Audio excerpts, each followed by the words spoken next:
Көркем бейнелерді суреттейтін өнер. Адамды суреттеу тәсілдері бар. Алғашқы би өнері ән сияқты магиялық мазмұнда қабылданды. Мәдениетін танып, білуге бағыттау, оқушылардың музыка жанрын түсініп, білуге баулу, ұлттық өнердің қыр-сырын үйрету. Би музыкалық ырғаққа сәл қимылмен көрсететін өнер. Адамдардың күнделікті еңбек процесінде іс-әрекеттері.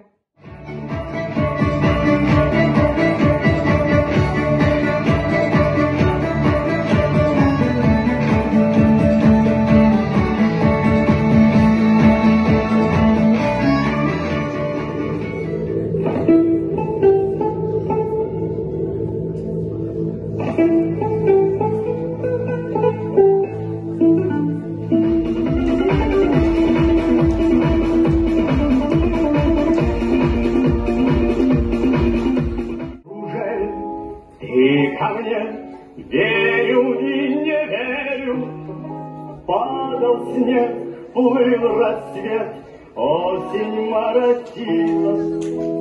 Столько лет, где тебя носила.